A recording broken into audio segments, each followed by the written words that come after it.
Welcome once again to Cinemaholics, where we talk about the biggest and best films coming to theaters and streaming online from the San Francisco Bay Area. I am John Negroni, film section editor for theyoungfolks.com. From Pittsburgh, Pennsylvania, I've said all kinds of things, but we have a different way to introduce this person. And he's been making me wait, because we knew this was going to come, and he was just like, don't announce it yet. And I'm like, okay, but this is the week. This is it. I'm now going to say he is a news and entertainment writer at... Where is he a news and entertainment writer at? I know I'm hanging you all in suspense. Is it, one of the biggest websites on the internet? Yeah, actually, you're right. It is. Collider. Collider.com, you might have heard of it. It's Will Ashton, news and entertainment writer at Collider. I have to repeat it. Hey, what's up? Hey, Will, how does it feel? Collider. Whoa. Look at you. Big deal. I'm very excited. I didn't want to jinx it. That's why I've been afraid to say anything. But now that I have a couple bylines on the site, I can officially say I am a writer at Collider. So it's official, and you're official, and we're official. And there it is. Yeah. So too legit to quit. That's that. We have a fun episode for you all ahead.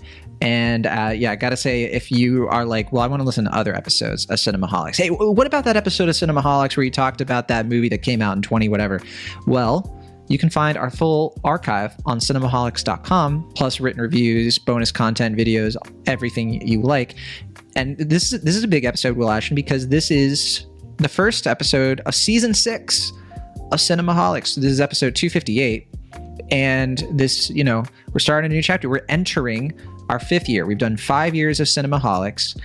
Anniversary is coming up like next week. So we're coming up on it. It's like a few days. Actually, it's a few days away. I think it's like the 13th. And yeah, how do you feel? 5 years of Cinemaholics. Are you cool with it? Half a decade. It's weird. I don't know. I don't know. I haven't really processed it. I haven't kept the track that you have as far as these milestones are concerned and these anniversaries, but I'm definally, I'm the one in the relationship who's just like, you forgot our anniversary. Yeah. yes, you are. I'm pretty proud of what we've done, what we've accomplished so far. I've had a lot of fun doing this show now for half a decade, as I said, and it's been a good time. And I think we're kind of finding our groove at this point. It only took 5 years, but lots of failures, lots of catastrophes, bankruptcies, but we got catastrophes. I guess so. I don't know. I mean, I just feel like we're kind of now at a place where it's like, we have a groove, we have a formula. We're kind of finding our rhythm, I guess. Yeah, so we're season 6 of Scrubs. Yeah, there you go. Before it all goes downhill from there, I guess. So true. No, Scrubs still had a couple seasons left in the tank. Maybe that'll be the case for us too. But like 2? Yeah, because Scrubs has a season 7, which was half, and it was solid, And then season 8 was a good finale season. But yeah, we're gonna have our Scrubs med school soon enough, and I'm actually excited about it. It'll be a fun chapter. Yeah, I mean, it'll be like our newbies or replacements take over, and we'll be parents, like helicopter parents over it, just being like, well, this is what I thought, worst person in the world. Anyway, gotta go. Yeah. yeah. I'm only here for 6 weeks. Right.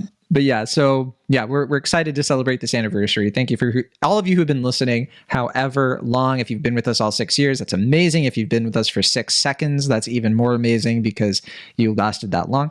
And I'm excited for the next whatever happens. I'm stoked about all of it to come. But okay, we should just jump right into things because we have lots to get into. We're going to start the show. Usually we start with a movie because we review movies on Cinemaholics. It's pretty easy to predict.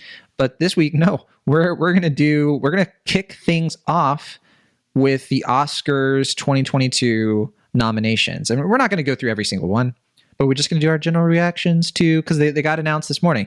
Now, unlike you, Will, I avoided I was offline all day. I didn't see these nominations until like an hour or so ago, and I recorded a YouTube video, literally reading them live. So people can get my like live reaction, and you can be like, your Cinemaholics one, you were polished, it's totally different, probably. And because there are like a few things, like after I recorded that, I was like, oh, I totally forgot about this movie, and it's kind of got overlooked. I was like, that sucks. Yeah. But we can talk about it. And I think I'm owed an apology, Will Ashton. Because I said there was a movie that would come into Best Picture, and you were like, there's no way. You're insane. Like you need to like get some sleep. Sure. You said that word for word, I want to say. Yeah, I mean, I guess you're referring to the nomination for Best Picture that Nightmare Alley got this morning. Right. Which A fine you were film. just like, oh, that has as good of a shot as Spider-Man No Way Home. And I was like, that's an exaggeration. Well, I mean, same umbrella, technically. I mean, certainly Disney seemed to care more about Spider-Man Homecoming or Spider-Man No Way Home compared to Nightmare Alley, which they have just shooed on to HBO Max and Hulu this week. Like, what is it, like maybe a month and a half before after it's been in theaters? So, I mean, they're definitely pushed the awards run for it. And it's a fine film. I liked it. We enjoyed it. We talked about it in a bonus episode of this show, and I think we have nice things to say about it. And I certainly preferred that film getting nominated over Being the Ricardos or Tick Tick Boom, which were both potential nominees this morning. But yeah, I don't know. I didn't think this was in the bag. I don't think it's going to win, but I was surprised that it was nominated. So sure. You are right. Well, and I did. Hey, look, sorry. There is some equality here in terms of like, I didn't get everything right. Come on. And sure. I mentioned in the video too, I was just like, here's what happened. Will had mentioned to me, and I'm like reciting basically that, like, hey, Drive My Car, Best Picture. Yes. Best Director. And my initial reaction to you was just like, I don't know. I mean, really? Because here's the thing. And I told you about this. I was like, I hadn't really looked at DGA. I hadn't looked at BAFTA. I didn't see the momentum that Drive My Car had. And, to your credit, I recognize that. And I did look at it after the fact. And I had Drive My Car in my top 10 after that. I was like, okay, you're right. Like, there is like a total path here. And that panned out. Drive My Car. Here we go. Yeah. I mean, it seemed pretty likely it was going to get nominated for Best Director just based on the path it was forming. But Best Picture, I mean, it seemed likely at this point, but wasn't a guarantee until this morning. So, yeah, I mean, I'm definitely excited about that. We'll talk about that movie more in just a little bit. I just saw that on Saturday. It was, the last of the Best Pictures that I had to see for this year's crop. But yeah, I mean, it seemed less likely at the beginning of this race, and then it just kind of crept up very workmanlike up the ladder, and then now it got 4 Oscar nominations, which is very exciting. So yeah, big deal, big exciting morning for that indeed. Film. Yeah. I think the nomination that has excited me the most, even though I don't think she's going to win, is Kristen Stewart for Spencer, because there was a time when I thought Spencer had a really good shot at a few awards and only got 1 nomination. And so, I was a little disappointed by that, but that's okay. I think just Kristen Stewart being nominated is awesome by my book. And I'm glad the Academy is, not snubbing her the way she's been snubbed at a lot of other awards, because that's a great performance. But yeah, I think Nicole Kidman's going to run away with that win. I mean, she has some competition, but yeah, I think she's the favorite. Yeah. Being the Ricardos, when I was going through it, I was like, oh my gosh, Being the Ricardos is getting a lot of stuff here. I know, like, Tick Tick Boom, that was the one Best Picture nominee that I missed. I thought that was going to get nominated for Best Picture, but no, Nightmare Alley, swept in there. I did say, like, for me, like, Nightmare Alley was one where I was like, I don't think it's very likely, but I could see it. And I think that I would have probably traded it out with Drive My Car, not Tick Tick Boom. I thought Tick Tick Boom was looking good because it's got Andrew Garfield coming up. It had a few technicals, editing. I was like, okay, sure, Tick Tick Boom. Here, that's it. But that kind of got pushed a little bit. And I do think that, I'm sorry, Will, Licorice Pizza, it got some nominations. I don't think it's going to win anything. I'm sorry. It might win original screenplay. It's possible, yes, but I don't think it's the favorite. I think that the front runner for screenplay, I think it's Belfast. I think Belfast, it's looking pretty good. But that'd be a shame. I mean, yeah, I will say, speaking of the original screenplay category, I was happy to see Worst Person in the World Gas Prize nomination in the original screenplay category, which was surprising because I was hearing people rumbling the other day that, like, oh, Worst Person in the World, because Neon released it late, it's not even going to get a nomination for Best International Feature. And I never really bought that, but there was a concern in the back of my mind. I was like, oh, maybe they're onto something. Maybe they know something I don't know. But I was like, nah, I mean, it seems like there's just so much buzz for that film. I mean, I think Drive My Car is going to obviously win that because, Drive My Car is up for Best Director. I said in my video, I'm wondering if Worst Person is going to be a surprise here because it has fewer nominations. And I wonder if the Academy is going to forsake Drive My Car, except maybe like 1 award, and give it. I could see it. I could see Worst Person because I think it's a more Oscar-y movie. It's I don't know. I could see it, but it's possible. I mean, it is one of happy three. with either. It is one of three international features as far as the films in the international feature category that was Flea is nominated looking for great. more than one category. Yeah, Flea was also nominated as expected for best anime feature and best documentary. So that, and I think Best that's animated, also I think, is going to Encanto pretty easily. probably, but it might win best documentary. It doesn't seem like the documentary category has any particular favorites as far as I last seen. Yeah, the documentary one surprised me. I was like, I don't know a lot of these movies. I haven't heard of, at least two of them. And I was at least one of them, actually. I think it was like Ascension. I was like, what is that? Yeah, I don't know. I wasn't really keeping up with the documentary category, but I heard some people say that they were really surprised that The Rescue wasn't nominated, considering that's also right, from the that National Geographic Solo thing. I forgot about that. Right, that was also from the Free Solo guy and girl. Summer of Soul, though. Yeah. I think it's that one's looking great.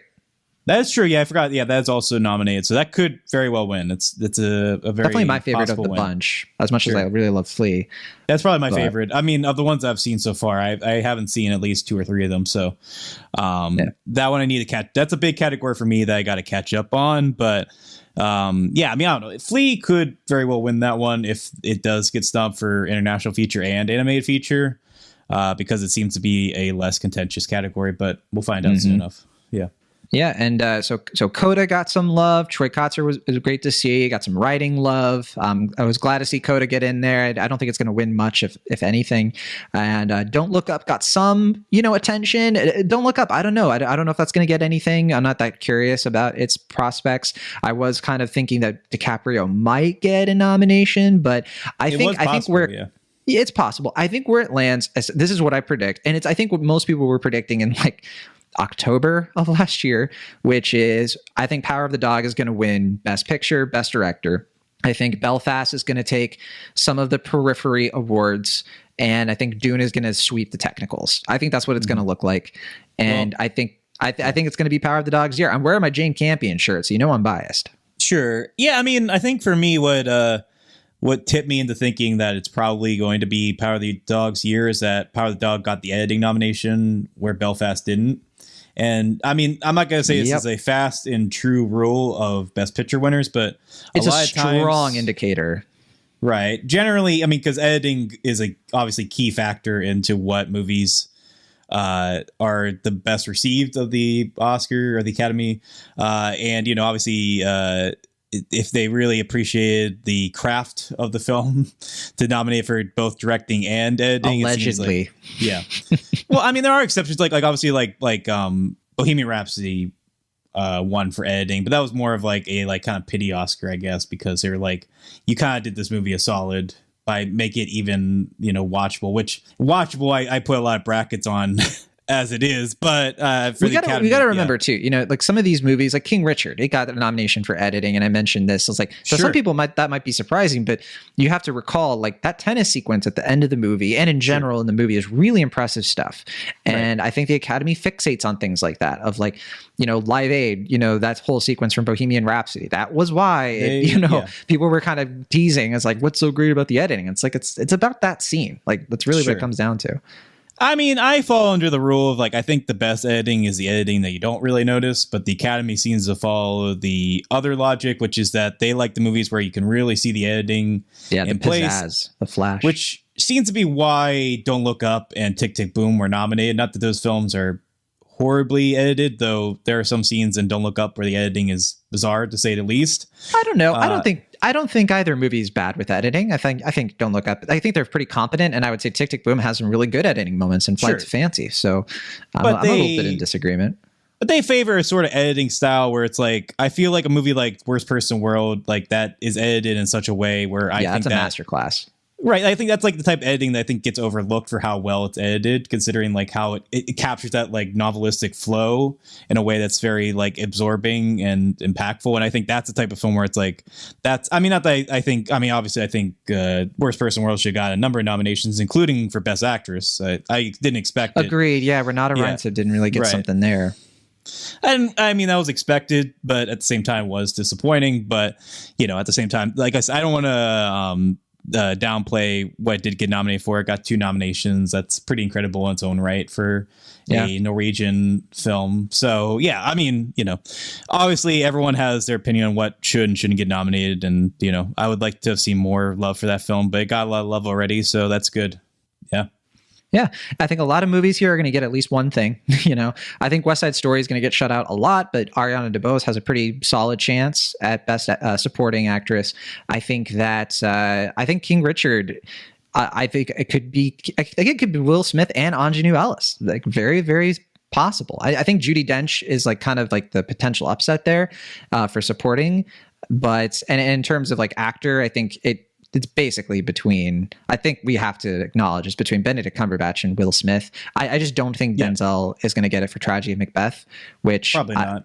I'm not the biggest fan of Tragedy of Macbeth anyway. And I think Tragedy of Macbeth is going to get shut out. I think Dune is going to overpower it in the technicals where it shares. Sure. And I'm sorry, Will, because I know you like that movie more than I do. Yeah, I mean, I would say production design is probably the best option it has of winning an Oscar. Best chance. Yeah, but I still think Dune's going to take that. Sure. I mean, it makes sense. I mean, I think it's really funny that the production design nominations are exactly the same as the cinematography nominations this year. I don't know if you noticed that. Yeah, I didn't notice that, but you're right. Yeah, my brother pointed that out to me this morning. I think it's pretty funny. Wait. You said cinematography? Oh, no, not visual effects. No, production design. Or like production design. Yep. Because I saw with visual effects, I was just like, that's silly. Visual effects, it's something different. It's a dumpster fire. Free Guy, Shang-Chi, and Spider-Man. Oh yeah, it's a nightmare. Like, I mean, Dune was going to win that award no matter what. But like, yeah. I mean, I'd have to go back and see what the shortlist was for that, but I can guarantee you that there are so many other films with special effects, like so many beautiful special effects that weren't even close to getting nominated. But yeah, we got Free Guy, which, whatever. Mm-hmm. That got more nominations than French Dispatch. Right, no French Dispatch on this, which we saw coming. But yeah, it's still sad. Nothing for Red Rocket. Yeah. I think there was a chance that French Dispatch could have gotten a score nomination or a production design nomination, and it got shut out of both. I wasn't putting money on those bets, but I was hoping that would pan out, but oh well. I thought it was like a long shot of a long shot, unfortunately, because we both really like that film. But yeah, I think overall, it's an Oscars that I think is fine. Like, it's okay. There's some cool stuff in here. There's some just like, that's sad, but there's nothing here where I'm just like, what? Huh? There's nothing like that. It's a very safe year, I guess. I wouldn't say it's safe per se. What's not safe to you? They gave a slow, meditative 3-hour Japanese language film a Best Picture, Best Director nomination. They gave, I don't know. That's a good highlight. Yeah, I mean, I'm just saying, like, there are clear signs that they are developing. It's, it's the Academy, so they're going to take baby steps with these things. But, there are signs they're kind of getting out of their rut. Like I said, the fact that they did nominate Drive My Car over Being the Ricardos, which is your very classic Oscar movie type nomination, it does kind of the weird thing about the Academy right now is that it feels like we're in this weird sort of like old and new Academy age where it kind of feels like they're fighting each other. Not like there's actual strife, but it kind of feels like the sensibilities of the old class Academy are still kind of fighting their way into the thing, and then they have like these new, broader, more international votes coming in that represent, more of what cinema is actually right now, and not like the stereotypical like old stuffy British period film gets 15 Oscar nominations or whatever. So I mean, yeah, it is. I find that interesting, and I don't know how it's going to represent the viewing numbers, because I feel like the Academy Awards have gotten less and less actual watchers with each progressive year. So I don't know what this year's going to be like. Supposedly there's going to be an Oscar host this year, but they haven't even announced that yet. So I don't know what's going on there, but yeah, I can't wait. I bet it's going to be wild. Do you think it's, my theory is that they haven't announced the host because they still want to not figure out that he's canceled or she's canceled. Yeah. Joe Rogan is hosting the Oscar. Honestly, I mean, like, there's going to be like, they're going to do a thing because they don't want the thing to happen with Kevin Hart where like people dig up old tweets and stuff like that. They're going to get somebody like, I don't know who's a comedian right now.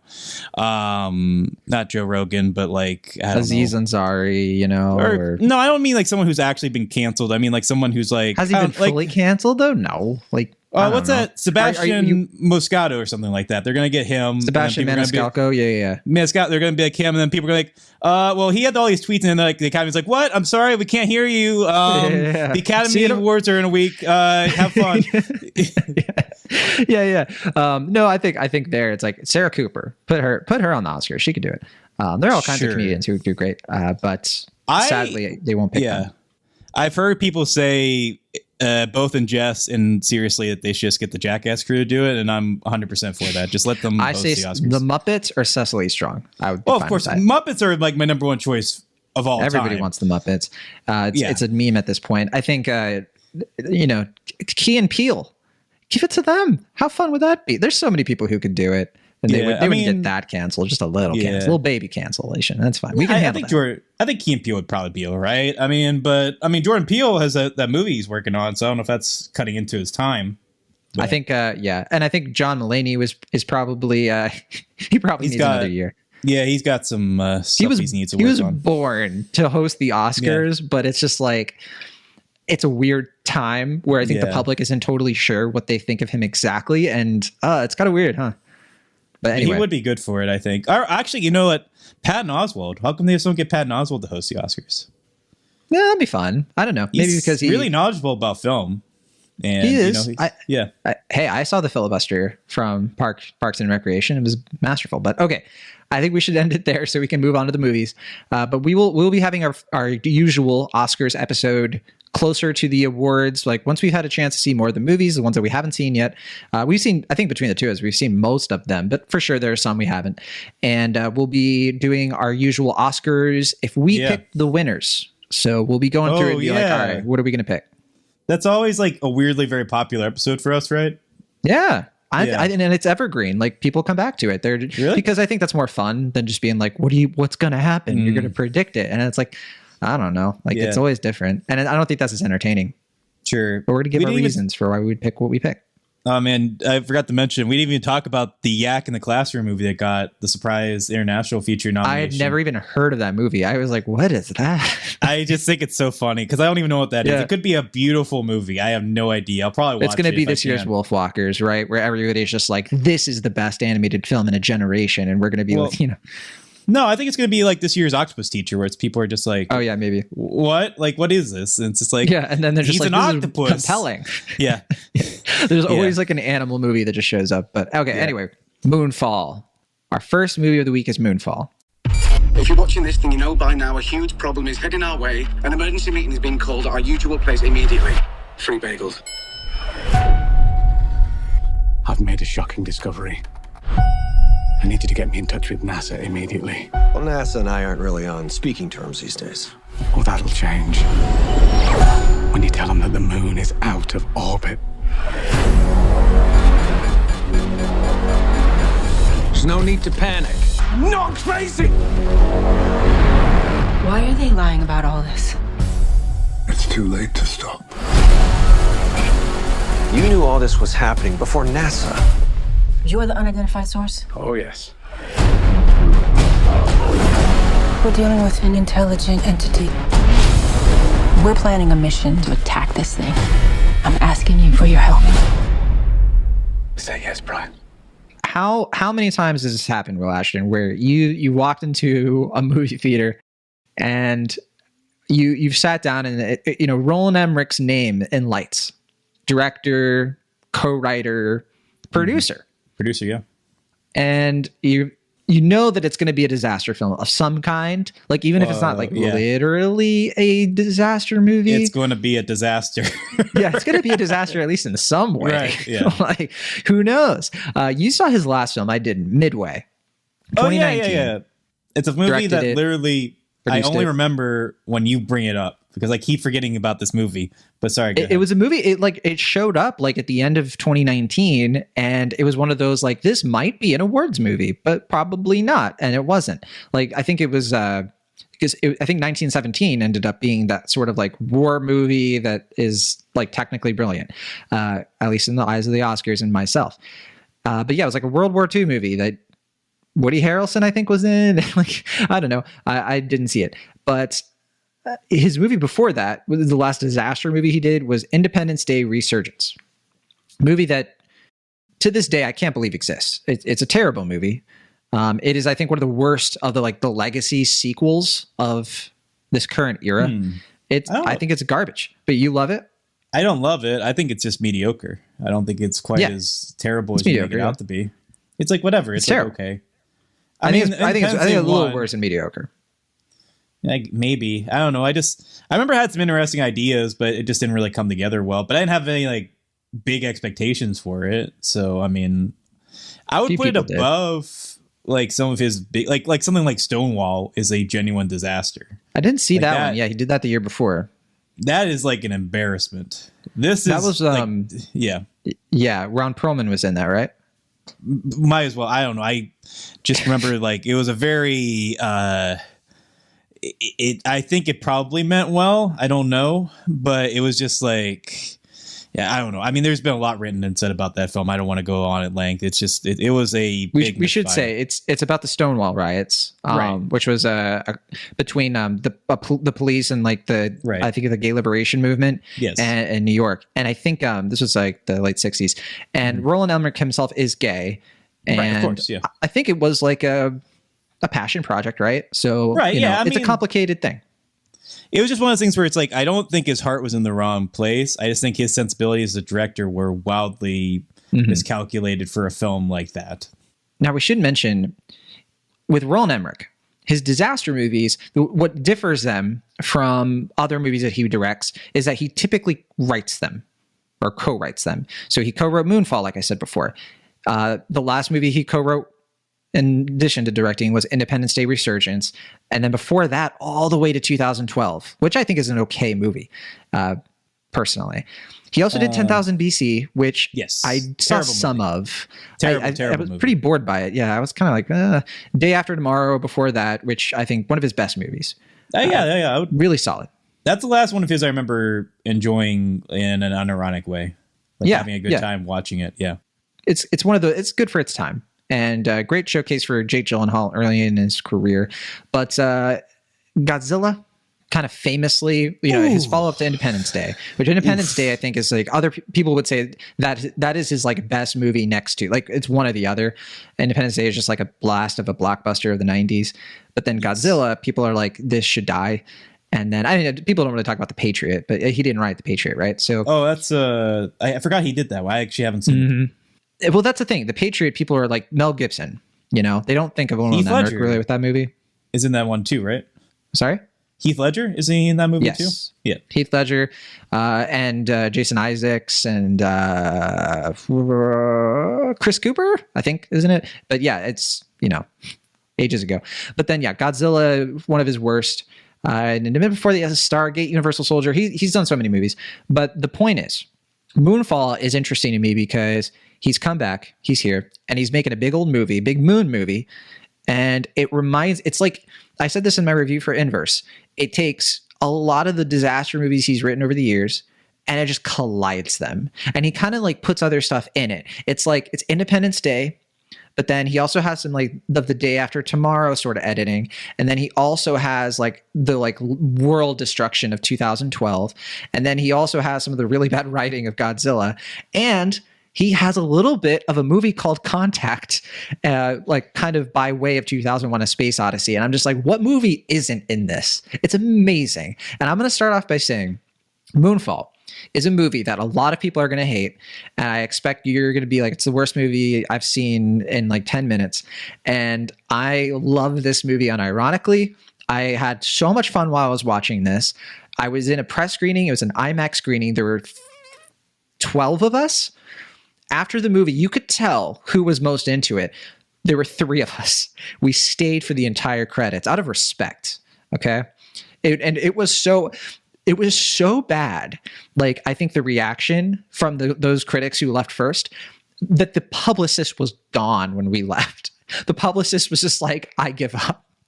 Because they must have endured so much. That has never happened to me before. The publicist is always the last one. They ask every single person. And I think by the time we left, they were just like, it's a lost cause.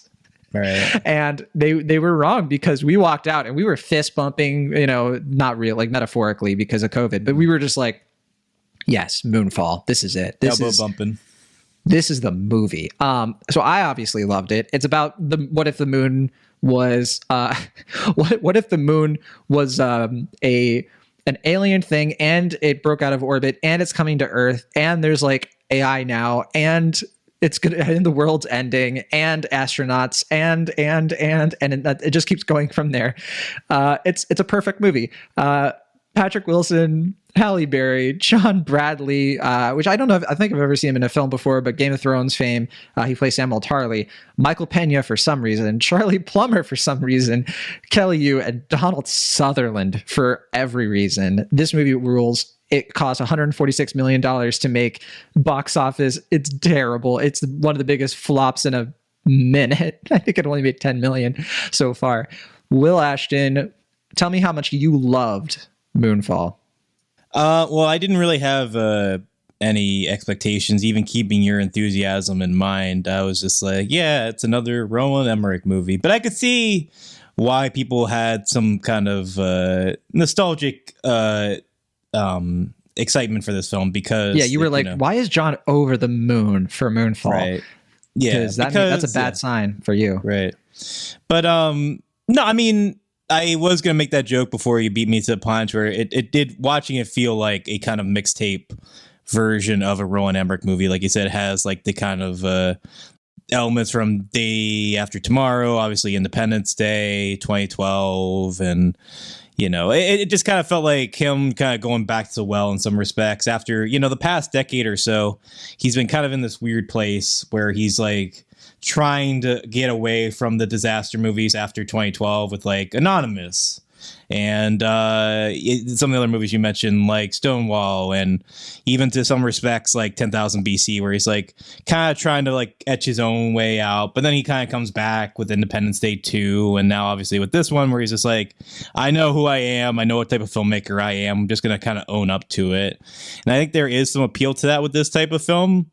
However, I feel like I didn't have the same fun that you and some other critics had, because of course you didn't, and I never expected it. I really didn't.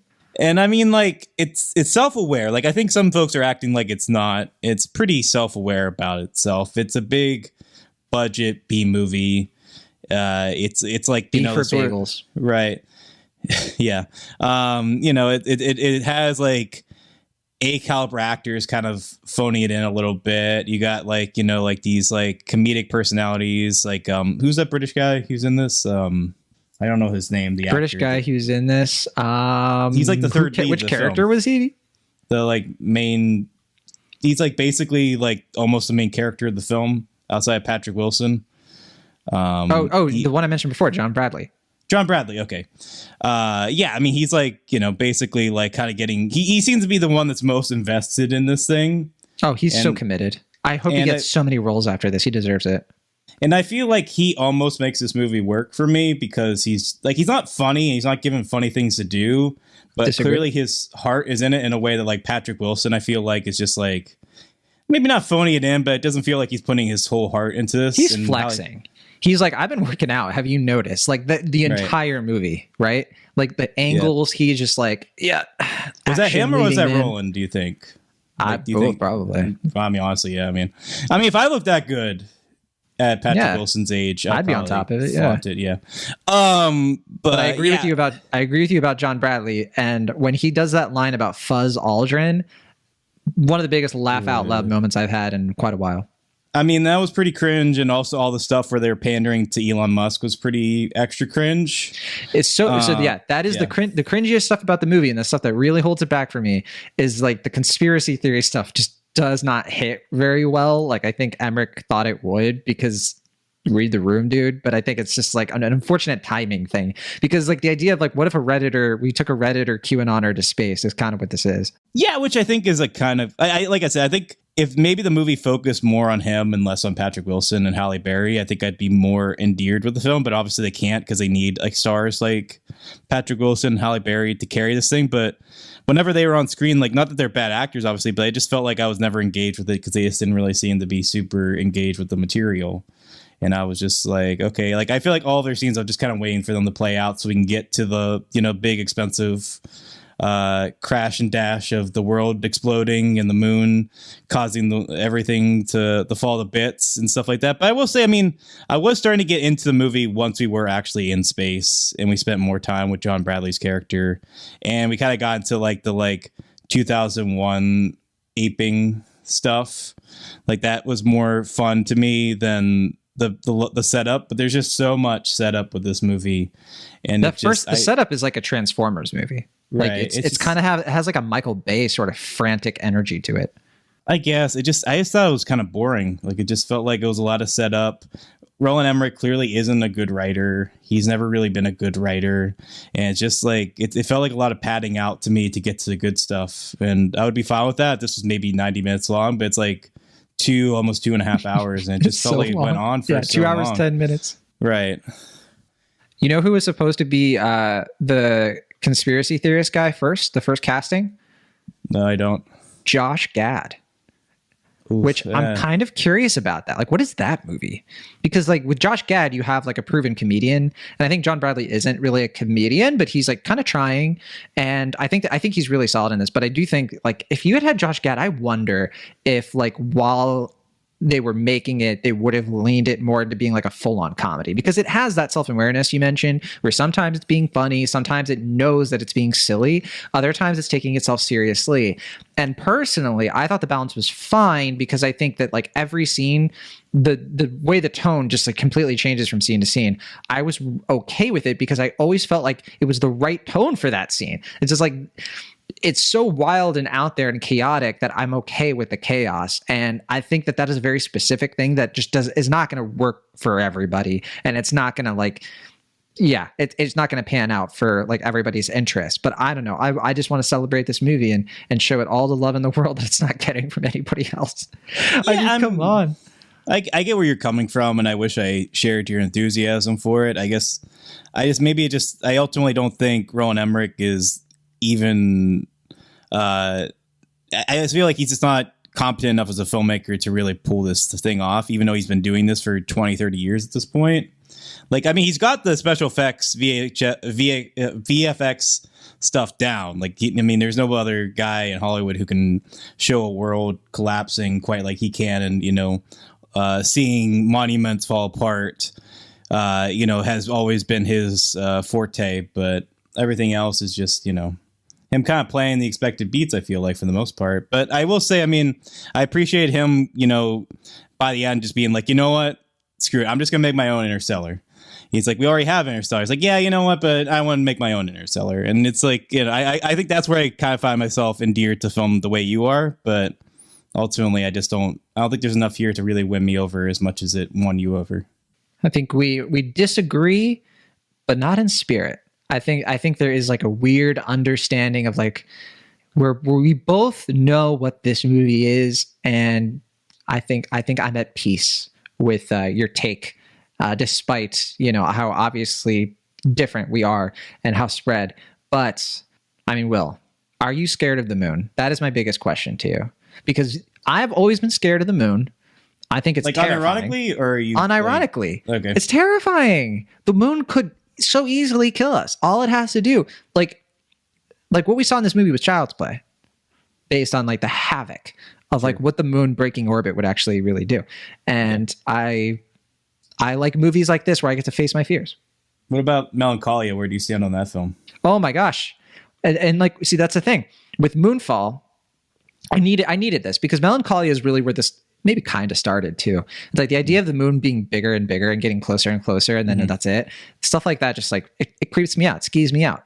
And this movie just like finally did the full, just like, it's okay to be scared.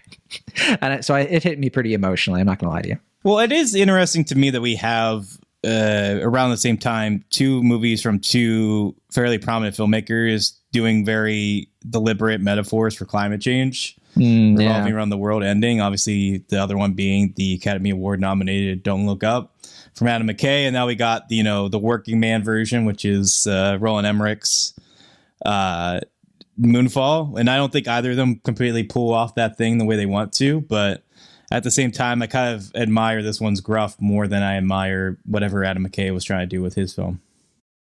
Should we play the Rotten Tomatoes game for Moonfall? Sure. Let's look at it. Okay. These are some interesting scores. I'm looking at this for the first time. All right, Will. So we're looking at a movie that has 149 reviews counted on Rotten Tomatoes from critics. So pretty standard. What do you think the tomato meter is percentage-wise? I'm thinking it's somewhere between like 23% and like 45%, somewhere in that ballpark. But I think there are enough people in its corner, including you and your review, that it's probably like 42%.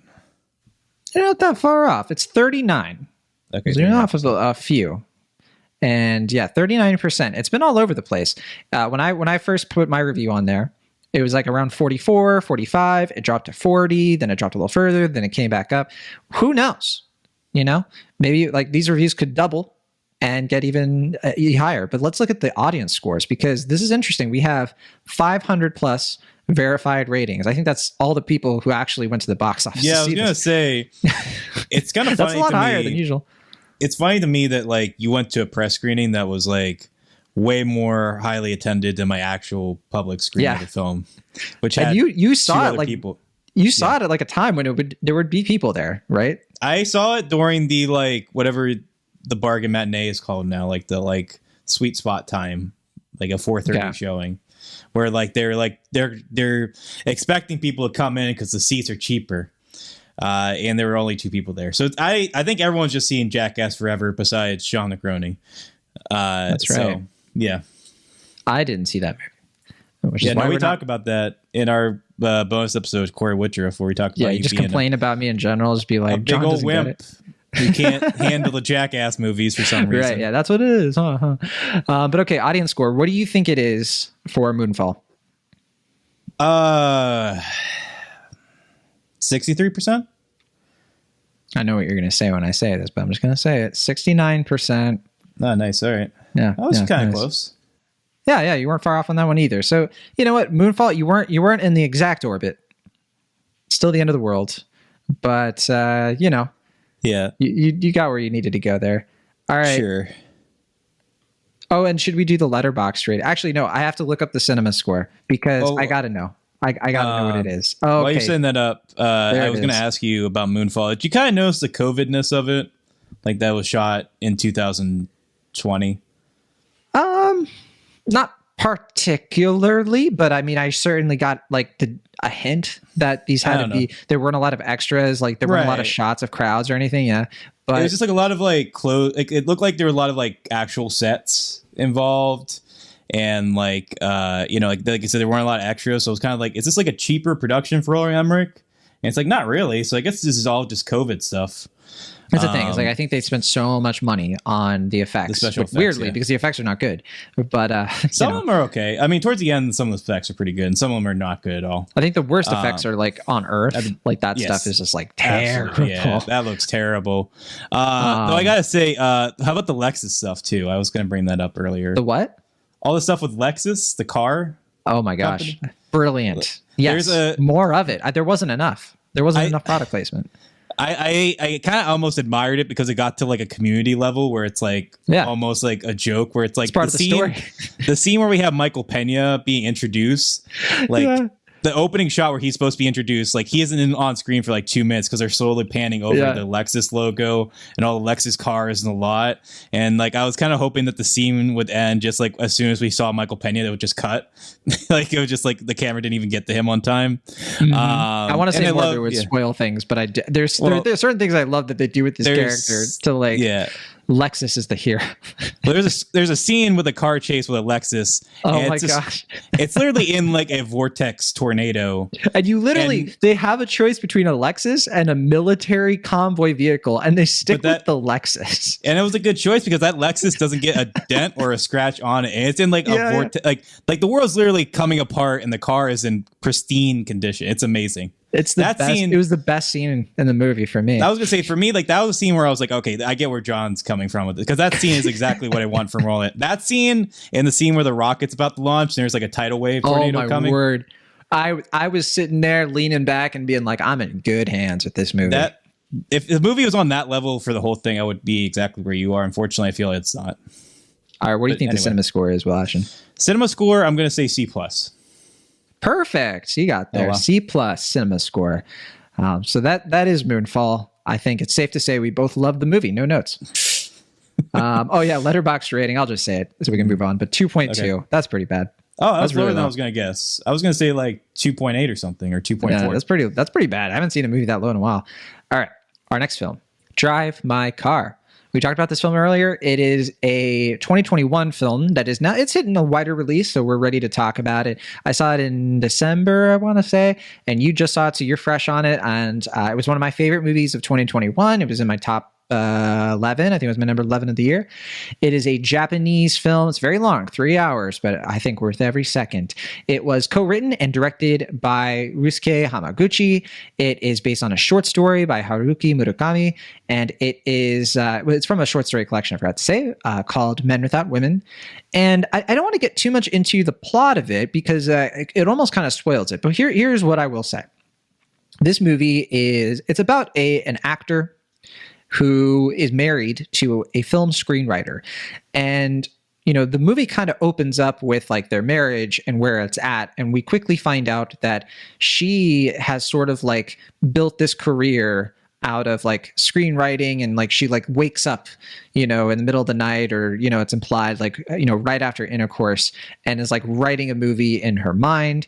And then the film kind of goes from there. And it's sort of about how this man who loves his car, he drives this beautiful red vehicle, and he finds out though that there's an issue with his eyesight, and he has to have a driver.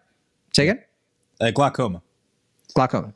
He has glaucoma in one eye. Yeah, but also, it's not just that. It's also that like there was an accident, I think, with a previous car. Like under the company he's employed by, there was an accident previously where they don't want the liability of him getting in an accident, so they have a driver, and a very strict rule about drivers on staff. So yeah, right. The point is that he has vision loss, and you know he still wants to, you know, do his thing, but he can't drive, which is like one of his favorite things to do.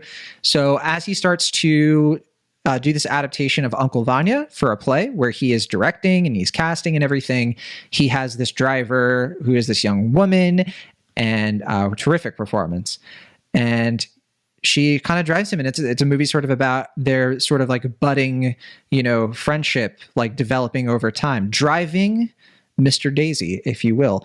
Just kidding. And I think this film, you know, it's a Ryusuke Hamaguchi movie, and I think that, you know, obviously whenever he makes a movie or does anything, people certainly pay attention. I think he's probably let's see, he was nominated for some awards for this one, but I'm trying to remember if has he ever been nominated for an Oscar before, or am I just like imagining I don't believe so. that? No.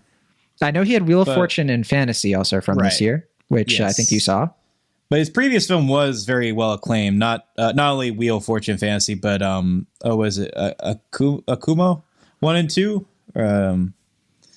It was a film 1 and 2. Sorry, Asako 1 and 2. I have not seen that film. I've only seen Wheel of Fortune Fantasy prior to this, but I haven't seen it either.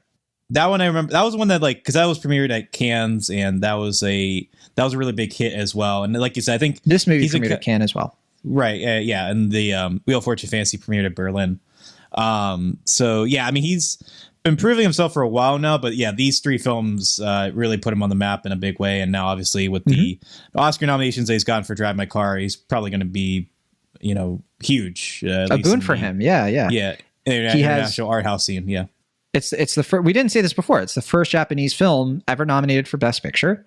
And I think it's a great accomplishment for him. And I think it's a terrific Movie, it's coming to us from Bitters. And like I said before, it is long. It's 179 minutes. It's going to take you a while to watch it. But I do think that this is a movie where I left out a lot of the plot and sort of what drives the emotion of the movie on purpose. And it kind of, if it sounds simplistic, it's because I do not want to give things away. But yeah, I'll just say, like, my measure of this movie has not faded. I still think that it is a tremendous movie. I can't wait to watch it again. But Will, what did you think of Drive My Car now that you saw it? And you saw it in theaters, right? So like you got a different experience out of it than I did. Yeah, I saw it at the theater where I worked, the Harris Theater. We've been playing it for the past, we played it for a week. The week that was at Sundance, so I didn't see it then. Then we had a European Film Festival the week after, and now we got back, and it's doing really well for us. Obviously, because it's gotten so much buzz, and it's probably going to do even better in the week or two ahead because of all the Oscar nominations. But yeah, I mean, my expectations were certainly very high from you and various other critics and film aficionados being so favorable on the film. But also, like, it's something where it's like, I really hope this is good, because if it's not, that 3-hour film runtime is going to be a long sit. And I think it's a credit to the director, as the same with Wheel of Fortune and Fantasy, where he has this way of like playing the story out, where like obviously with this type of film, there's a 2-hour version you could do. It's not impossible. Like it's not the film where it's like it justifies its runtime because it's like an epic story, but it's hard to imagine a version of this film that's any shorter than it is, because it just feels so much lesser. It's a film where like every little moment seems to count, every little breathing second just seems to carry so much weight and depth, but also there's this gentle calmness to it that is established throughout its 3-hour runtime that just really gives it this grace and fluidity that is just really absorbing and powerful to watch. And yeah, it's one of the most absorbing theater experiences I've had in quite a few months, and I definitely found myself really taken by the film pretty much instantly. It really is. It's one of those movies where it's just mesmerizing when you're watching it. Like, it just kind of puts you, we say like movies can be very immersive, that you kind of feel like you're in the movie and everything. I didn't just feel like I was in the movie. I felt like I was in their headspace. Like, I felt like when they're driving and we have these shots and they're having conversations, they're sitting in the back seat. There's like this 10-minute sequence that is just incredible. And I felt like, not that I was in the car with them, I felt like I was in their heads, like hearing their thoughts through the acting. It was such a profound experience for me. Like, I really, like, the more I've thought about it too, it's like, it's only sort of, it's aged really well for me. Because like when I look back on the movie and I look back on my favorite things about it, some things that I didn't love as much. I think one of the things that I don't love a ton is some of the sort of drama involving like an actor who's part of the play, and just some sort of things going on between him and the main character where it just sort of hit a note where I was like a little uncertain about like what the movie's message was. But I think it all comes together really well. It's like by the time you get to the last like 30-45 minutes, I think it just, at that point, that's when the movie felt the quickest for me. It was just like, boom, like, at that point it had been slow burning, and this kind of happened, and this is interesting, and then the movie just takes off in a way that I think is really effective. So great movie. I mean, it really is. And one of the few movies, I've mentioned this before, where I want that car. I want to drive it. Yeah, I mean, it's definitely a film that makes you want to drive, and it's one that makes you want to smoke, and it's one that makes you want to drink. I was about to mention that, yeah, like drive, like, yeah, the cigarette through the sunroof, yeah. Right. But thankfully, not drinking and driving, obviously. Yeah. But yeah, I mean, it's just, yeah, like you said, it's just such an oddly immersive film where it's like, it's not like a lot of major things seem to be happening on screen at any given moment. There is just something, though, about it that is very magnetizing and pulling. I know, similar to you, that scene you're talking about with them in the back of the car that goes on 10 or 15 minutes. What I found so powerful watching that scene was that the theater, at least that I was in, it wasn't like a rowdy crowd, but, it was like a bunch of people in there, especially for like a COVID screening.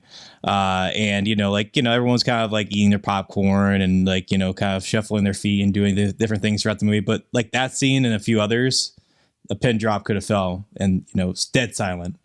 Everyone, and so it was like so transfixing to watch. Like, it's just like everyone was hanging on literally to every single word that was being said in that scene. And it's just stuff like that I find so magical and so rewarding about film. And so, especially like this fairly mature, grounded, thoughtful, lyrical films like this, where, obviously we champion independent cinema here because I feel like those are where the more interesting and nuanced films tend to be. But just like, this is such a great example of like what I hope continues to last with like art house cinema, because like where else are you going to really see films like this? Like your AMC outside of maybe like the Oscar Best Picture, marathon isn't going to really play a film like this for the most part. And it's just so rewarding to see like a film like this where, like you said, you get really immersed into it. You really feel like you're going not like into like a whole other world, but you just feel like you're getting into someone's headspace in a very beautiful and resonant way. And that just makes the final cathartic moments at the end all the more powerful. So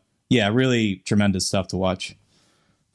Agreed. And I think one way to sum up this movie without spoiling anything is, I think ultimately it's a movie about communication.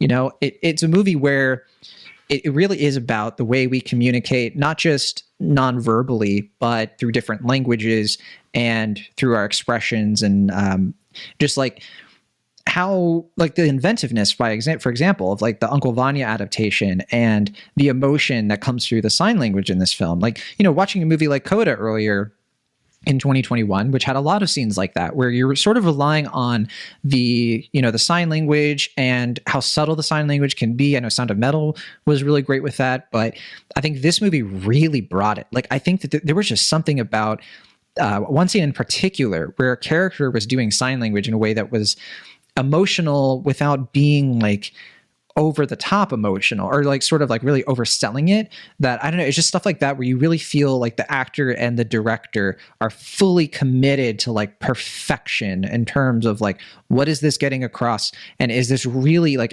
in the right sync with what this movie is like overall saying. And yeah, it's just like you get not just that, you get that like throughout the whole movie. It's just like, point by point by point, like every scene feels like important and progressive and just like building upon the next. And it was interesting too, because like, it's not like a film. There are other slow burn films like this, right, that are very long, like Burning or whatever, which those movies tend to have that sort of like, it's building to something, what's it going to be? Yeah. I was thinking about Burning a lot, especially the way that it has like sort of like literary quality to it, especially because that filmmaker was previously a novelist, I believe. Yeah. But that's the thing, is like this movie sort of defies the craft in that way, where it's not like that. It's not really building toward that kind of thing.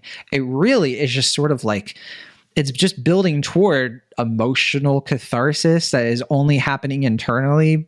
And like, there's just something about like the audacity of that like it defies every screenwriting book. It defies like all of these things that we understand about plot structure. But like you said, like that's the point of art house cinema. It's like, okay, let's stretch the boundaries of what is usually commercially successful. We have those movies and we love them too.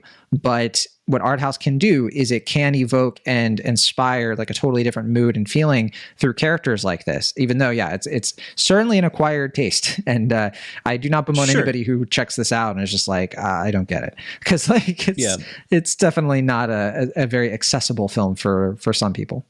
Yeah, but I mean, I feel like it's more accessible than some people might expect. That's what I find so surprising about the film, is I think on its own merits, it's easy to kind of get transfixed by it, even if this isn't really technically your type of thing, at least if you give yourself to it.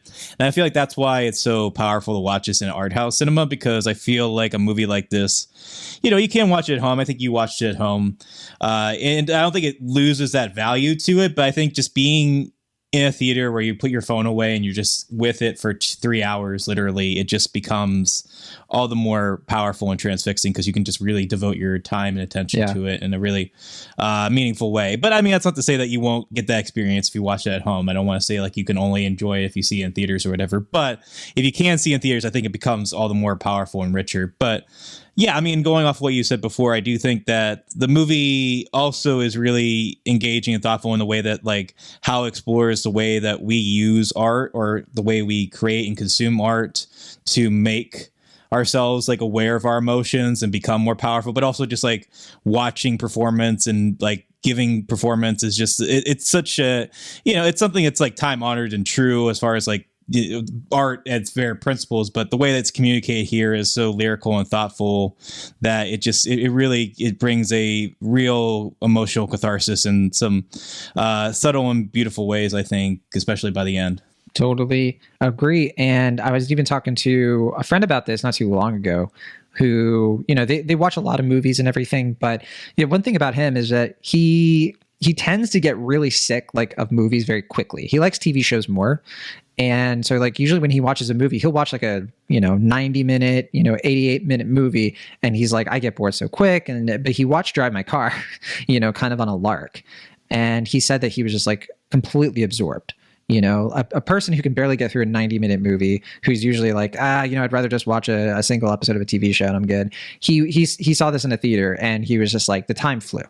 And like absolutely loved it. So you're right. I do think there is that accessibility. It's just like I'm curious. It's like, who's that person? Because I know some people who saw this and they didn't love it as much, but you can never predict these things. But I do think that it is worth seeking out. I haven't seen the trailer for it, so I'm not sure how much the trailer sort of gets into like what the real vibe of this thing is and like what people can expect from it. Watching it totally without any I had some expectation because the reviews were good, but I didn't know what it was about. I hadn't seen Hamaguchi's other films, so I was like, I don't really know what this is. Like, I don't know who is this director? Like, what is it that he sort of brings to the table? And I was certainly very pleased, but. I think that's all I have for this movie. Was there anything else? Like, I feel we just love it. We're into it. We want more. Yeah. I do think, yeah, sure.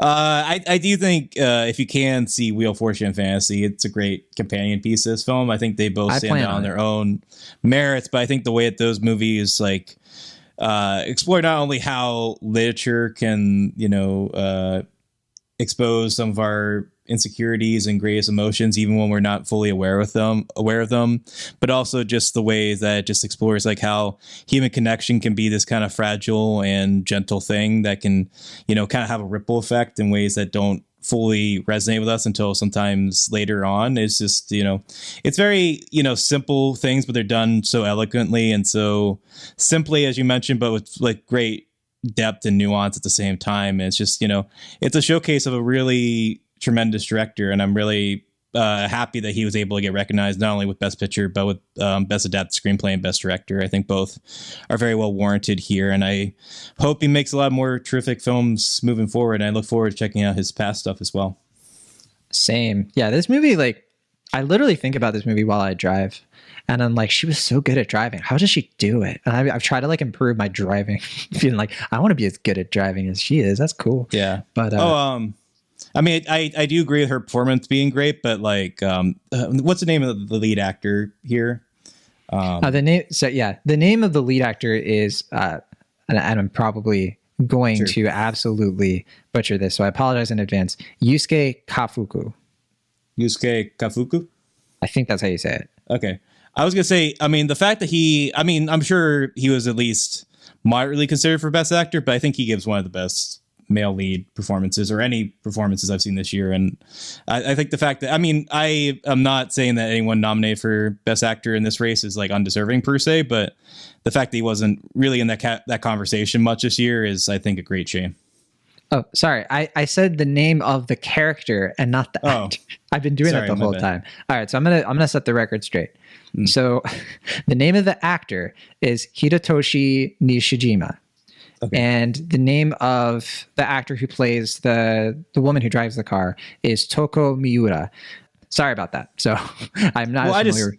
I just really wanted to highlight his performance. I thought it's really tremendous. Yeah, I think if this was English language, they would have gotten nominations probably. But, that's the industry.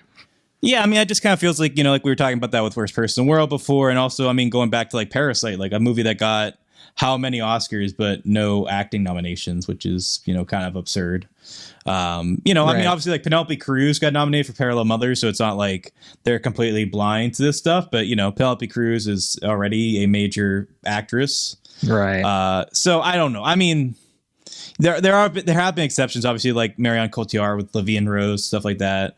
But more often than not, it seems like they have a blind spot for these foreign language performances, and it's getting kind of frustrating, to be honest.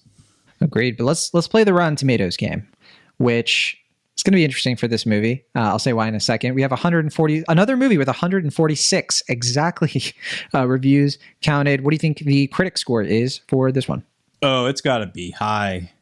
It's probably 98% or something really high that. Exactly, 98%. When I remember right before I saw it, it was at 100.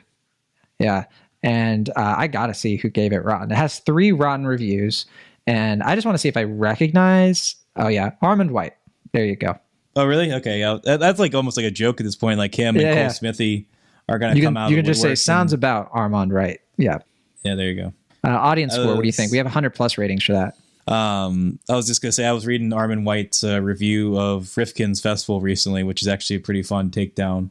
I don't want to come across as too negative on Armin White, but yeah, he does have a pattern of being quite a contrarian, to say the least. But audience score 79%. Ooh, 82%. Not far off, but it's a little higher, which I'm happy about. Yeah, that's good. I mean, I didn't know. I figured it'd be a little bit lower than the critics. Maybe because like they felt like expectations were too high, or whatever. I mean, the audience scores tend to have some shady characters sometimes for some of these. The car movies. is a character, Will Ashton. That is true. A car is a character. I heard they don't make that model anymore. Well, yeah, it's like a 90s car, isn't it? Or 80s, maybe late 80s. Sure. Do you think they'll bring it back? They should. I'd buy it. Yeah. Not really, but okay. And Letterboxd, I'll say real quick, 4.2, which is a lot higher than most movies. Like more than 4 is pretty good. That's twice the score that Moonfall got. Yeah, well, it's twice the movie in Sure. many different ways. Twice I mean, not in terms of runtime, yeah. I guess, but I guess that's a good point. I was about to say, but yeah. No cinema score, I'm assuming, for Drive My Car? No cinema score, but I imagine it would be kind of in line with the audience score, perhaps. But that is Drive My Car. It's playing in limited release and might be getting a bit of an Oscars push as well. So it might be coming to a theater near you. All right, let's finish out the show here. Well, what were you saying though, like about the audience score for Drive My Car? I just wondered if it might be in line with if there was a cinema score. Oh, okay, so you're saying like they'd give it like a B+ or a B or something? Yeah, it's like in that zone. Yeah, B+ probably is the safest guess. Yeah, like Drive My Car, it's pretty good, but like Sing 2, what a picture. That's just Garth Jennings, though. You're right. All right, let's finish out the show with another review here. Our last one, The Fallout, is a sort of a drama. It's like a high school drama, and I'm curious. Should I say what this movie is really about? Because I think some people have said it's like, don't talk about it, let people watch it, because part of it is like that revelation, I guess. What do you think? I mean, we're coming into this fairly late. We saw it way back at South by Southwest. True. So we talked about it a year ago. We talked about during our South by Southwest episode. Probably a good length. So yeah, just say it. If you want to go in without, if you want to go in blind, pause this episode, watch the movie, come back. Otherwise, we're just going to talk very broadly about the plot of the film. Yes. Now, one of the interesting things about this movie is that, well, first of all, it's directed by Megan Park. And Megan Park was a main character in a show that is very important to me for very funny reasons called The Secret Life of the American Teenager. Will Ashton, have you seen every episode of The Secret Life of the American Teenager, or just most of them, like more than half? No, I haven't seen that film or haven't seen that show. But isn't I found out recently that Steve Sharpa yes, from Sopranos, that was my introduction to him. Really? Because that show is after The Sopranos, and I had never seen him before. And I remember, him being like a big deal. He's like one of the main characters' parents. He's a father in the movie, and I remember him being like my favorite character in the show. Really? But it's a terrible show. No one should watch it, but everyone should watch it. So the Shailene Woodley one. Yeah, that was like Shailene Woodley's, like, I think, breakthrough sort of into pop culture, because it was a pop culturally relevant show. It was a show that people love to hate. It was on what was used to be called ABC Family, and she would go on to, like, I think Descendants and what was that one with Spectacular Now, like those movies started to push her out of that show's shadow, right? Like by the time we get to Divergent, she's like on a totally different trajectory. She's Mary Jane Watson for Amazing Spider-Man 3, which definitely happened on the cutting room floor. She is. Oh yeah, for scenes didn't get in the movie. They exist somewhere. Yeah. But anyway, The Fallout is a high school drama, like you said. We're going to give away kind of what happens, because you don't really know what kind of movie this is until, and I'll set it up, right? So we get to know this one character who is played by Jenna Ortega, who we just saw, of course, in Scream 5. And, she's kind of just like an average, everyday kind of teenager. She wears kind of baggy clothes. She's very individualistic. She has a little sister who bugs her. It's fun. She is in school, and Maddie Ziegler plays a girl who is in this bathroom while she's in there, and she's like this big popular like Instagram semi-famous person, and they kind of have a fun little moment of like, you know, oh yeah, you know, like they're very different, but like there's a little bit of like you know, they think that the other person's kind of cool. And then a school shooting happens, and like they hear the gunshots, and they kind of like crowd into like a bathroom stall with another student, and they have to endure it. And it's harrowing because like you said, we watched this during South by Southwest, and I had no idea. I don't remember if the premise gave that away. I didn't read it. So like I did not see that coming, you know, like I didn't know that's what it was. Right. It's kind of like Mass in that way. I'll just give away what Mass is about. But, you know, it's like you don't really know, like, what are they, like, when that movie first premiered, it's like, what is the, like, thing behind that, you know, 2-hour conversation is about to happen. And this is kind of similar in that sense. And then once that happens, yeah, like the name implies, it's about the fallout of a school shooting, how these students sort of have to like grapple with like the emotional trauma of it, you know, their growing friendship and like, you know, the way they feel about each other, and just sort of like navigating like what this sort of thing is specifically doing to people. Shailene Woodley is in the movie, Julie Bowen. It's a good cast, I think. And I think it's a good movie, but yeah, it sounds like you had a thought there. No, I was going to say, I mean, for me, I feel like, well, first I was going to joke that you're just going to be spoiling all these movies. Why don't you just get Seven and Usual Suspects and Fight Club out of the way while you're at it?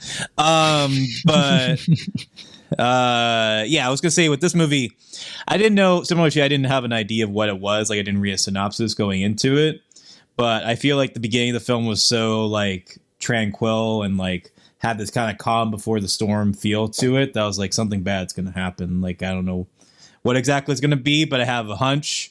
And sure enough, that hunch did play out. But the payoff, or like, not the payoff, but like the build up to that scene is, you know, just really impactful as far as just like kind of capturing that like kind of mundane quality to the film's benefit of just like having like a sort of normal, average, everyday high school experience. And then, you know, one of the worst things that could happen happens and everything changes. Yeah. Yeah, it's a very American movie in that sense, right? Like America has like an issue with this that is very unique. It doesn't happen in a lot of other countries, and it doesn't happen at this scale, right? And yeah, this movie is kind of like touching on a lot of current events and stuff, and just being like, this is what the kids are going through. And it's like, it doesn't really matter like where you stand on the issue in terms of like, well, how do we solve it, right? Because people disagree on that. It's like, well, how do we everyone wants this to stop happening, but nobody can agree on like what the solution is. This movie is less about that. It's more about, I think Mass is what that movie is. That's what that movie is trying to figure out. This movie is just sort of figuring out like, well, we can't change it. Like it happened. Like, you know, these students have to live with this. And what are they going to do about it? And I think what strikes me about this movie is that it's not just a drama. It is kind of a dramedy. It is kind of a drama comedy. One thing I do remember about it, and I think one of the reasons that it kind of hit me, it kind of hit me emotionally, was because it wasn't fully dour.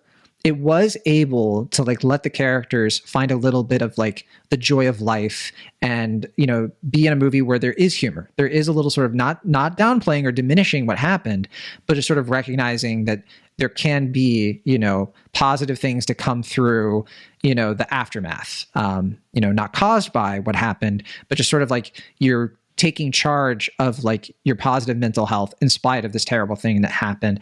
And I just think it's a very positive movie in that regard. And I think it's a great showcase for these actors. I mean, Maddie Ziegler, we can say a lot about certain movies she has been in. We don't have to go there in terms of a little movie called Music.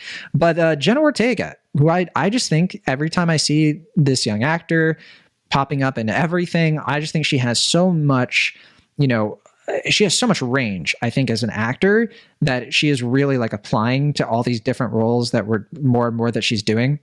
So I think the first thing I remember seeing her in was like that, the Netflix show. And she kind of came off, you know, as like the snarky, sarcastic, like in over her head kind of teenager character. She's kind of doing that same thing here, but in like a totally different decibel. It's really remarkable to me. And I think, yeah, she's one of our fine young actors right now. I think that she's absolutely one of the ones to watch. But yeah, with the fallout, I mean, what do you think? Do you agree, disagree? Do you think I'm overstating it maybe? No, I don't think you're overstating it. I think maybe you were a little bit more favorable in the film than I was, but that's not to say that like I was filled with criticisms or that I had any strong negative feelings in the film. I just think I really appreciate what it pulled off, and I definitely think the main thing I walked away feeling was that what's her name, the lead actress, Jenna Ortega. Jenna Ortega. She is just tremendous here. I mean, I feel like I probably have seen her in stuff before, but this is my real, I feel like, introduction to her, especially as a lead actress, obviously. And I feel like the movie obviously rests on her shoulders. Like, it's such a difficult tightrope premise to pull off, and if you don't have an actress who is as natural and reflexive as her to pull it off, it's just not going to work. And she does it with so much natural sort of intuition and dramatic prose, and she just really nails the tone and the vibe of this film really well, without it ever feeling, like you said, like kind of like an AMC family production, even though ironically the actress does come from that background. It has something that feels more in tune with what it is to be a Zoomer right now, in a way that, I don't have that life experience to know for certain, but it just feels authentic to what it is like right now. And there's so many scenes like there's one where it's just like her lay on the couch while her sister is like kind of doing this like TikTok routine on her phone, like over and over and over again. And did you have like a moment, Will, where you're just like thinking about your own sibling? No, it's just like, it's just like stuff like that. That's just like, it's funny and it's kind of sad and it's weird, but it just feels like accurate, and it feels very observed in a way that, like little moments like that really resonate and stick out to me when I think back on the film. Like, that's the stuff. Yeah, like Pink Cloud had that. I remember feeling the same way.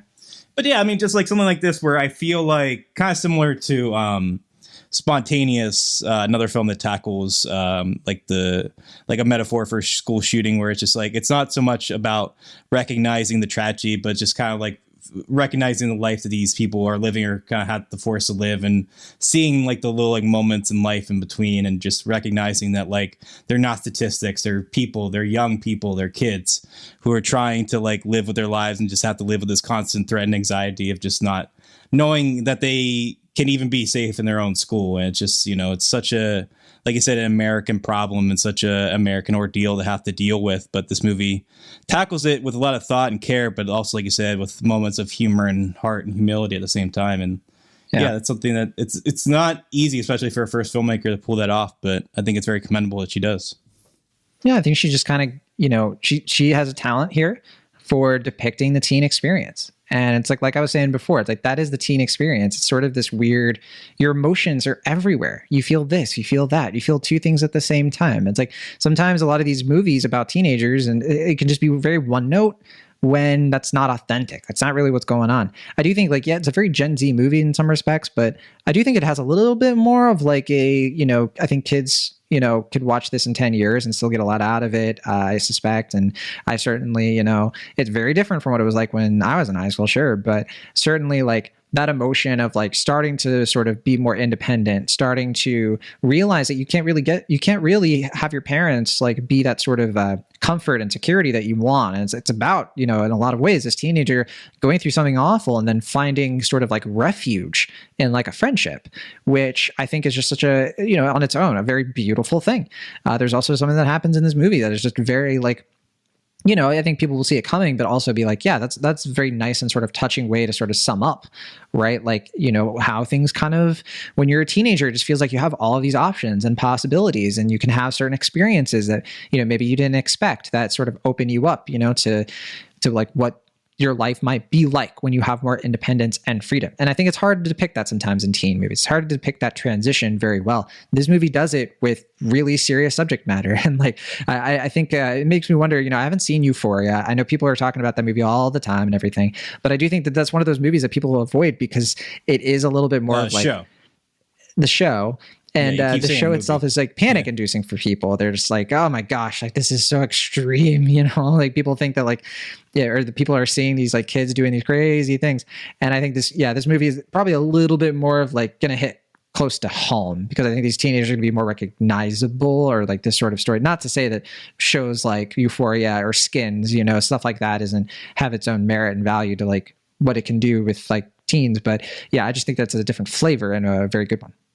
Yeah, I mean, if we're going to compare this to Euphoria, which is not a show I've seen, but I have seen clips from, so I don't have the most informed opinion on it. But from everything I've seen and heard about that show, that has such a like bombastic sort of like visceral way of looking at things that just feels very I don't know, it just feels like very showy, and it feels like it's trying to like be really in your face about these things. And like, we're talking about serious stuff. We're talking about the experience of teens being on drugs and they're doing bad things and all this stuff. And it just like this, you know, like I said, deals with very heavy subject matter, but it has a sensitivity to it. It has levity, and it has, you know, some unsuspecting grace notes, but it also has like a lot of biting dark moments as well. And I feel like that balance feels more authentic to life in a way that I feel is more resonant and more impactful as a result. Like I said, I mean, I haven't watched Euphoria in full, so maybe if I ever did get around to watching that show, I'd be like, oh, everything I just said there is phooey. Like, this show's amazing. But I don't know. I just get the vibe. I just get the vibe that like that's going for like sort of sensationalism, and this movie is not. Like, it could go for a similar sort of sensationalism in a way that like something like even though I like Waves, that also kind of falls into like that vibe at times, where it feels like it's kind of like too intense for its own good. Like, it's kind of like trying to like lean into like the heaviness too much, where it's just like, can we all just like calm down and just like go to class and talk this out? And like, you know, like, this movie has like a lot of like like I said, levity and grace, but also like it doesn't feel like it's undermining the subject matter in the process. And I think that's, you know, something that's very worthwhile about the film for sure. Agreed. I also like the score in this movie. Phineas O'Connell, the brother of Billie Eilish, and of course her like songwriting partner, he did the score here, and I think it's quite good. And I think it's something that I still remember. I know this movie, it won a few awards out of South by Southwest, including the narrative feature competition. And I guess I was a little surprised when I found out it was going to go straight to HBO Max. And I don't think that's to say that like it's a movie that's lesser because it didn't get the theatrical release. I do think that it's a movie that they looked at and were like, okay, you know, this isn't going to get the big award stuff. So they kind of saved it for, let's make a splash, you know, on streaming, put it on HBO Max. And I guess that's fine. I guess that makes sense. This movie kind of fits on that streaming service. A lot of people will see it as a result. And, you know, at the same time, there's a little bit of me that's like, I've thought about this a decent bit, and I feel like when the festival happened, I heard this news, or like shortly thereafter, I heard the news. I was like, that's a shame. Like, this is a movie that should be seen in theaters and all this stuff. But I think about it, and it's like, this would probably be an R-rated film, right? Like, if it got an MPAA rating, it would be rated R. I don't know, maybe. It can't be PG-13. There's a lot of. I don't remember it super well, but yeah, I think you're right. I forget what the language was like. It is pretty like traumatic, and I would imagine. I feel like this movie, the subject matter itself, it probably would have been rated R, and so like a lot of the younger audiences probably wouldn't even be able to see this film already. It's intended for, but also I just feel like it's kind of a tough sell to begin with in theaters, where it's like you have to kind of like, you know, be willing to sit in the theater for 2 hours and watch something that's this emotionally intensive and stuff like that. And on streaming, you know, it's easier for it to gain. Well, younger audiences, not to generalize, but younger audiences kind of, they're more receptive to streaming and stuff like that. Maybe more so Netflix than HBO Max, but they are more receptive to seeing things on streaming. If they hear about something, they want that instant, like, oh, it's on my TV right now. I can just click a few buttons and it's there. And like I said, like if it is too emotionally intense, they can just turn it off and like no harm, no foul. But if they're willing to go with it, it can be a very rewarding and cathartic watch. So in the long run, I think it worked out. I don't think that's the logic that went into this decision. I think HBO Max was just kind of like, this appeals to younger audiences and we want younger audiences and let's get the movie. Same streaming service as Euphoria. Right. I didn't even make that connection before, but yeah. Yeah. So, I mean, they have a niche. Yeah, I think that was their line of thinking. But for me, that's my line of thinking. I think it's probably beneficial in the long run that's on HBO Max. But I do kind of mourn for a movie like this being unavailable in theaters, because it's probably a little bit easier to kind of, for someone like me, it's easier to just kind of like sit in the theater and just like tough it out and watch it that way. But I recognize for a lot of people, it's the opposite. And if that's the case, then, you know, have at it this way. Let's play the Rotten Tomatoes game. We have only 56 reviews counted on Rotten Tomatoes. Not a lot, which I guess because people were sort of like, they reviewed it out of South by Southwest, and I think Sundance was going on when this was hitting HBO Max. I think there was a little bit of we don't have time. But what do you think the critic score is on Rotten Tomatoes for The Fallout? 84%. Ooh, no. Off. 93%. Okay, so it's higher. Okay, Pretty you high, were making yeah. it seem, you're making it seem like it was lower, like it was like 70. Oh, because I was like, ooh, yeah. right, yeah. I should have been like, oh, yeah. Yeah, 93%. That's pretty good. I can see it going down a little bit as more people review it, maybe up. Okay, audience score. We have 100 plus ratings, no verified. And it's a little slower than I expected, considering it's a streaming release. Lower for this film. I am going to say it is 80%. 83%. You're closer with your critic score being for that. I just imagine, like the parents coming in, it's like, hey, kids, thanks to Omicron, you have to stay home from school. Let's watch a movie together.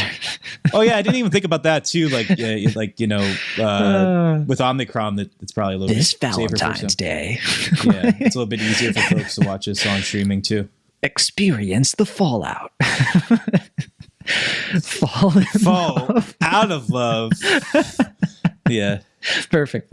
Yeah. All right, that's the Fallout. Not a long movie. I think it's like around 90 minutes. Let's look. Yeah. 91 minutes. So there you go. No letterbox score for this one? Oh, yeah, I can look at the letterboxed score as well. The letterboxed score is 3.8. That's higher than I expected for that. I thought it would be less than 3.5, like maybe 3.4. That sounds pretty good, actually. Yeah.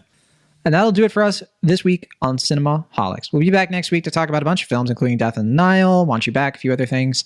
Until then, we will be having a Jackass Forever review out. Probably, it could be before you listen to this. We'll see what happens.